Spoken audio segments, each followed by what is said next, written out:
I believe I've cracked the formula for friendships. I became fascinated by the structure of friendships because growing up, I wasn't invited to parties, I wasn't considered cool, but all that did was make me more intrigued to exactly what it was that connects people together. Our relationships might be the most important thing we have in our lives, so I spent the next decade figuring out exactly what it was that ties people together. I met all different kinds of people, I made friends, I lost friends, but a pattern started to emerge, and I used that pattern to build this formula, and it's shockingly simple. There are only two elements to building out high quality friendships. So in this video, I'm going to define each element, I'm going to explain why it's important, and then I'm going to talk you through the practical steps that I use to build out the social network that I have today. And if you stay to the end, I'll tell you exactly where most of my friendships were made.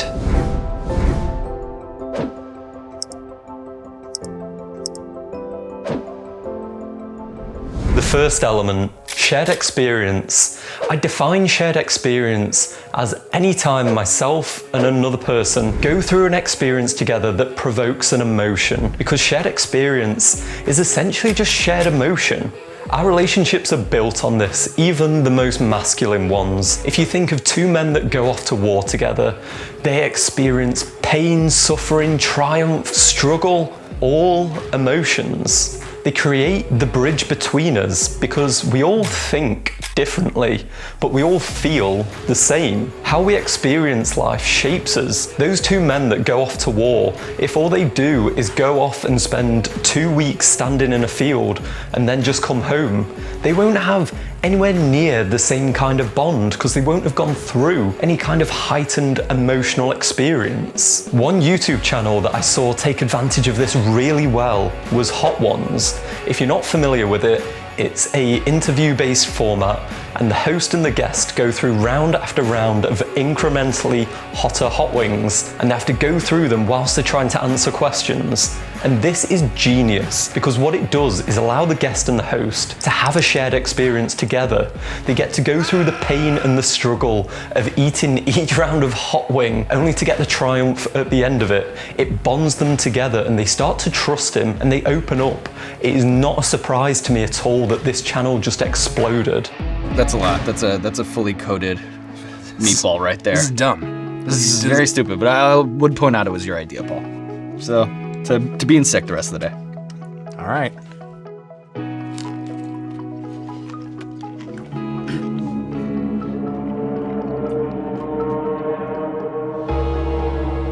Breathe in through your mouth.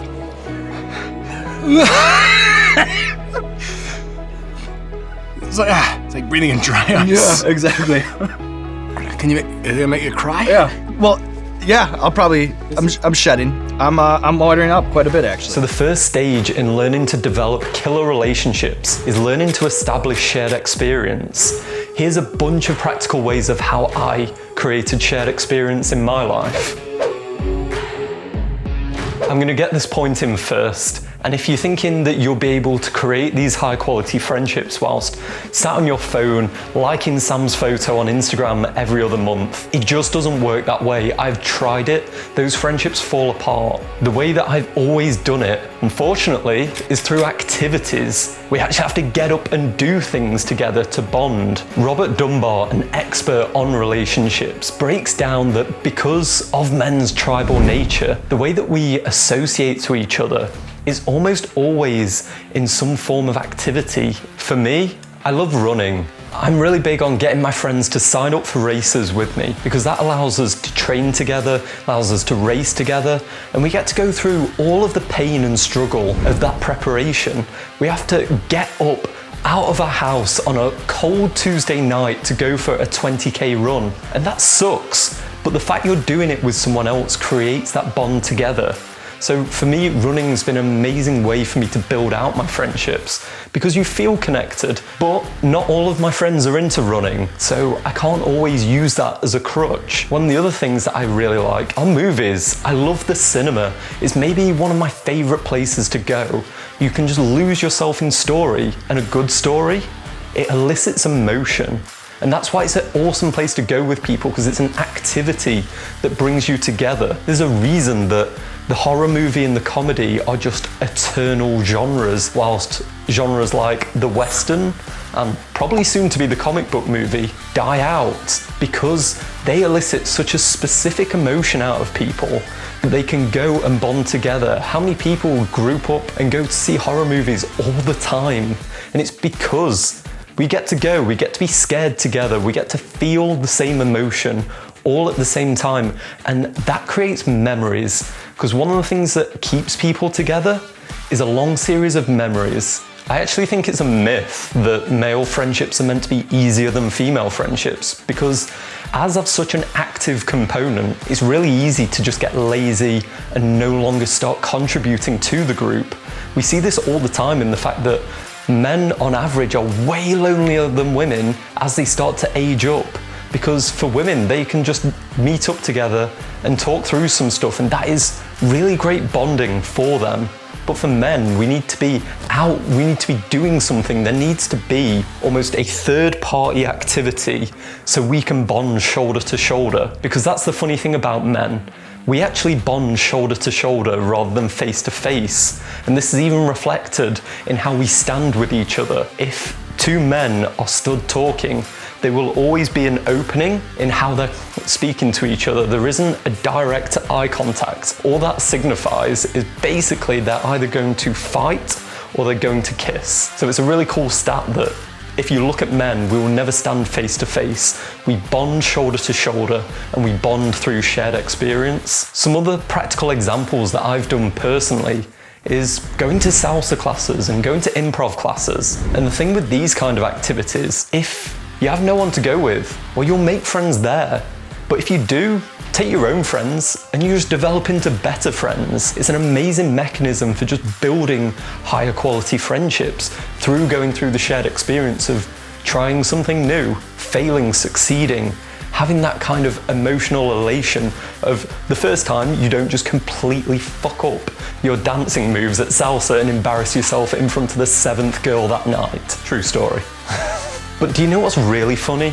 The memories don't even have to be positive. One of the things me and my friend Ryan reflect back on a bunch is a time when we left work and we got stuck in the world's worst traffic jam. We were stuck for like 5 to 6 hours for what should have been a half an hour journey.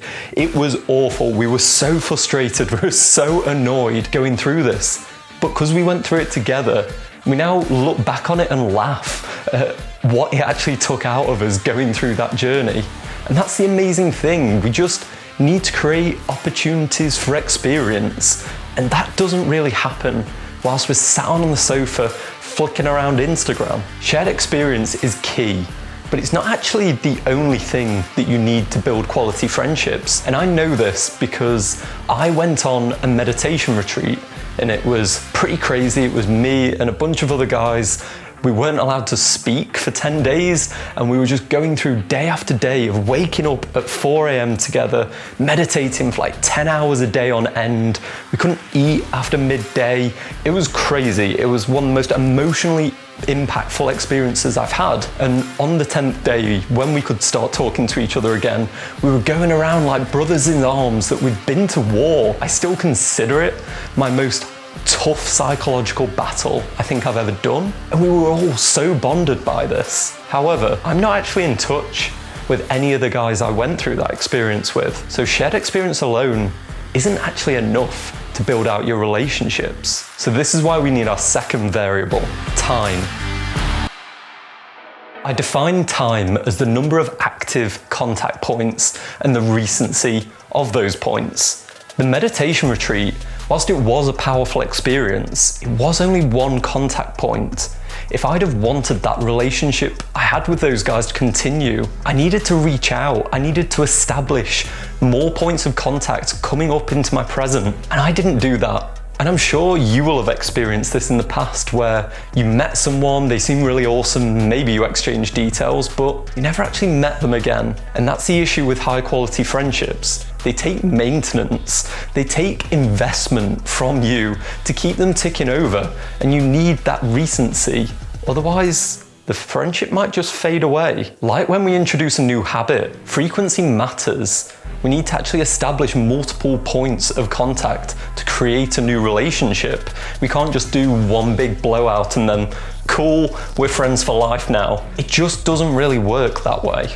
And as well as frequency, recency matters too. I'm sure we've all felt this of maybe it was that friend from university that we used to have such a great time with, but we've not spoken to him in years because all of our experiences, they're in the past. There's nothing new coming up. From my own personal experience, I've calculated it to be that I need to create one new experience with someone a year to be able to maintain that friendship at a high level so it doesn't just fade into obscurity. Now you might be thinking, what about all the people that I used to work with? I went through a ton of struggle with them, meeting deadlines and staying late, and I actually saw them really frequently. So how come those friends don't count? Well, I'm going to refer you back to how I define time, and it was the number of active points of contact. And the issue I have with work friends is the fact that it's not an active contact point. You're both there because you're obligated to be there. You're not actually seeking out and opening yourself up to the relationship. It's just there by obligation. So it doesn't really count to building a bond because as soon as the tether of work is removed, there's nothing connecting you both anymore. You needed this third party, and without it, your relationship just doesn't really exist. This also applies to if you meet up with your girlfriend's best friend's partner and you two constantly have to stay together whilst they go off and do fun things. You're not really actively choosing that, so you're not building any relationship there. The same with a roommate that you live with but don't do anything with. If you're not asking them, do you want to go for a drink or to watch a movie? You're not establishing any relationship, it's just passive. You're going past each other like two boats at sea. You don't really connect at all. So time has always been a really important element for me that if I forgot about it, I kind of just wasted all those amazing experiences that I had because I didn't maintain them. I didn't maintain the relationships through having these active contact points that I seeked out. And that's generally how I do things. The reason I've managed to sustain relationships is because I was very unreliant on text messaging. I was very big on, okay, I'm gonna meet you in June and we're gonna do this. You probably won't just hear that much from me between now and then, but I know from experience this is how relationships have worked, especially for me, that it's almost irrelevant that we've not messaged for 6 months because we know coming up we have this event where we're gonna do something together and it tops up that friendship. When I'm starting out, say I'm in a new city, one of the things that I do is just scout out what is going on in that city that is of interest, something I'd want to go to personally, and then I just ask people if they want to go with me. And if I don't find anyone, I go anyway and meet people there. This is the only way I've really seen friendship work. I'm sure other people might have their own formulas of what's worked for them, but for me personally, the only thing that's ever created the deepest friendships that I have is creating these shared experiences together and then just actively creating more opportunities over time to connect and top up that friendship. If there's one thing that you take away from this video that I'd recommend, it's you need to be an active agent in your own social life. You need to be someone that has agency to be able to organize, to coordinate.